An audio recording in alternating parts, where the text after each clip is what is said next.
Eli stepped through the heavy iron gates, heart racing as the sound of the clanging door echoed in the cavernous hall. The chill of uncertainty wrapped around him like a damp blanket. He glanced at the towering stone walls, their surfaces mottled with lichen, each crack a testament to countless stories. Once a dreamer, an artist whose brush danced across canvases, he now stood at the threshold of confinement, his mind a whirlwind of regret. As he navigated the stark corridors, the whispers of other inmates seeped into his consciousness, revealing hopes and fears behind hardened faces. Each step felt heavy, yet in his chest flickered a tiny spark, a desire to reclaim his identity. Eli's artistic spirit yearned to break free, to paint the shadows that loomed around him with the vibrant colors of redemption.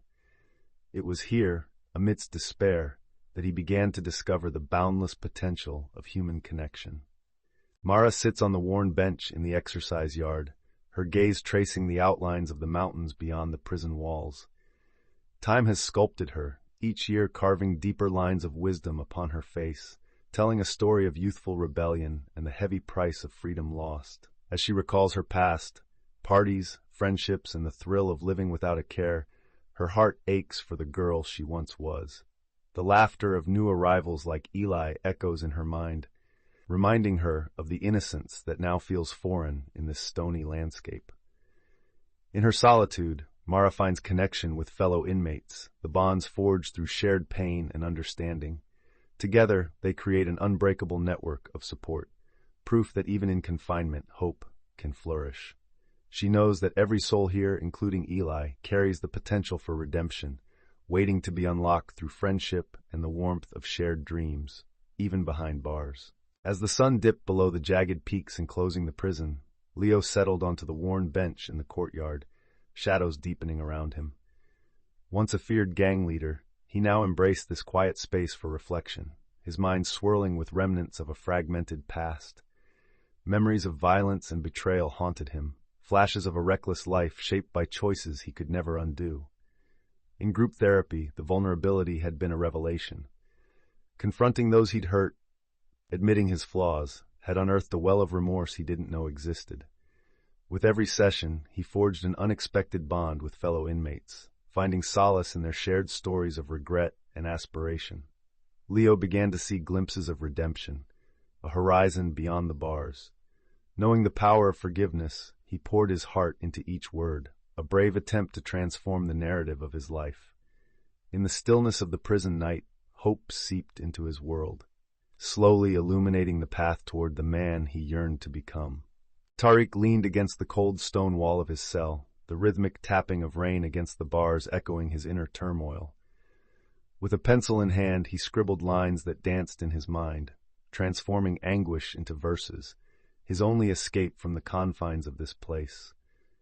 Every word carried the weight of his misunderstood past, a gentle release that lifted the heavy burden on his heart. In hushed corners, he had begun to share his poetry with fellow inmates, igniting sparks of creativity and connection amidst despair. The birth of the clandestine poetry club breathed new life into the monotonous routine of prison, allowing men and women alike to express their fears, hopes, and dreams. As voices harmonized in shared vulnerability, Tariq discovered that art could bridge the chasms of isolation. With each meeting, they found a collective resilience, whispering echoes of hope that challenged the darkness surrounding them. Jess stood in the dim light of her cell, the echoes of desperation swirling around her like a thick fog. She had always been clever, using her wits to navigate a world that had betrayed her. With each passing day, the walls felt closer, suffocating her spirit. But a plan was forming, one fueled by her deep-seated yearning for freedom. Memories of betrayal cut sharply through her thoughts, friends who turned into foes, family that vanished at her lowest moments. As she sketched the blueprints of her escape, her heart raced with adrenaline and trepidation. Hope was a dangerous thing, especially in a place designed to crush it. Yet, amidst her scheming, Jess found herself reflecting on the lives around her, on the laughter and pain shared in the yard. Freedom didn't just mean escaping the stone walls. It meant reclaiming the parts of herself she thought were lost forever. In this harsh reality, escape was more than physical. It was about finding a way out of her own darkness. Amidst the drab walls of the prison, a transformative presence emerges, Warden Hayes. His approach to incarceration diverges from the punitive traditions, advocating for rehabilitation over retribution. He believes that within each inmate lies a flicker of potential waiting to be ignited. In his storied tenure, Hayes has introduced creative initiatives like art and music programs, offering inmates a chance to express themselves beyond their crimes. Today, he watches from his office as Eli sketches in a corner, his hands moving with the precision of a seasoned artist. Hayes recalls the moment he first met Mara. Her fierce spirit still resonated in the dim light of the cafeteria. As he ponders the difficult balance of authority and empathy, Hayes knows that fostering hope is not merely an act of kindness, but a powerful catalyst for change. In his heart, he holds a belief that redemption is attainable, even within these stone confines. The quiet routine of prison life shattered suddenly as chaos erupted. An unexpected uprising tore through the facility, fueled by pent-up frustration and despair. Eli's heart raced, adrenaline surging as he navigated the pandemonium. In this moment, the familiar faces of Mara, Leo, Tariq, and Jess transformed from mere fellow inmates into allies in survival. Mara's wisdom urged calm, offering a stark contrast to the rising tensions. Leo, confronting his past, took charge, using his leadership skills to diffuse volatile situations. As the clamor of voices rose, so too did the stakes. Eli found clarity amid the chaos, recognizing the strength in bonds forged through shared experiences. This violent reckoning forced each character to confront the truth of their lives. In the turmoil, they were not just prisoners, they were individuals seeking redemption, fighting not only for survival, but for the opportunity to redefine their paths amid the echoes of their choices. The aftermath of the uprising enveloped the prison in an uneasy stillness. Mara and Eli found themselves amidst the debris of chaos, their hearts heavy with lingering worry for their fellow inmates. After the turmoil, they instinctively gravitated toward one another, driven by a shared sense of purpose.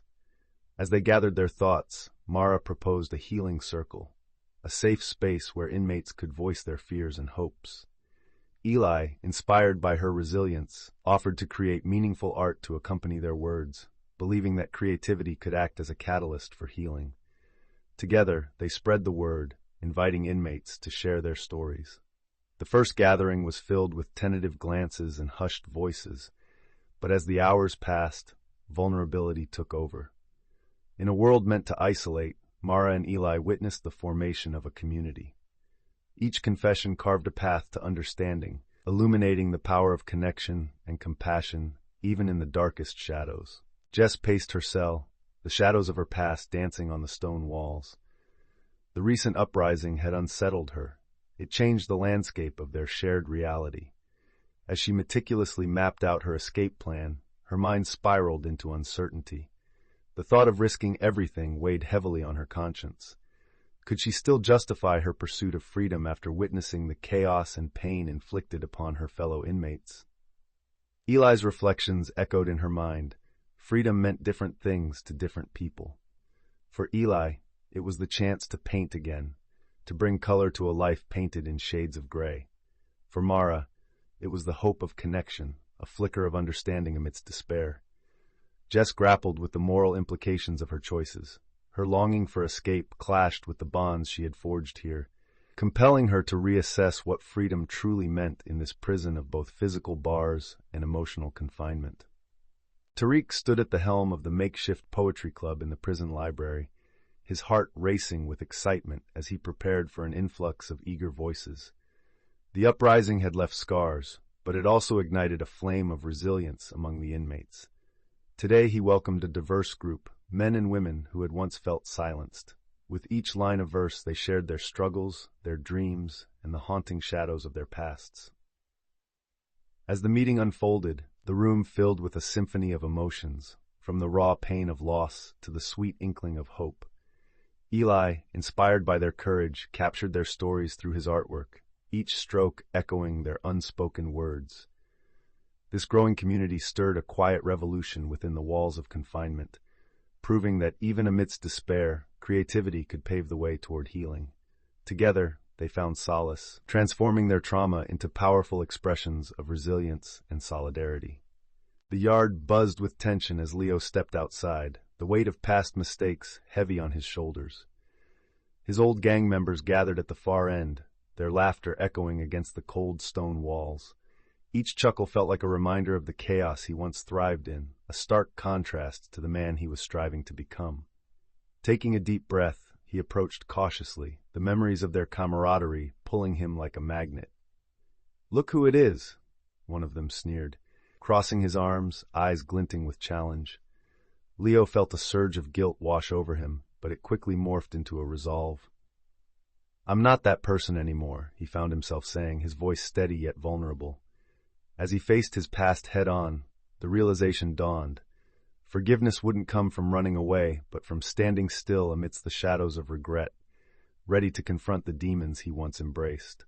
Warden Hayes sat in the dimly lit room, surrounded by a few eager inmates who had signed up for the new art therapy sessions. The walls, once a stark gray, began to bloom with colors, echoing the creativity that long yearned for freedom.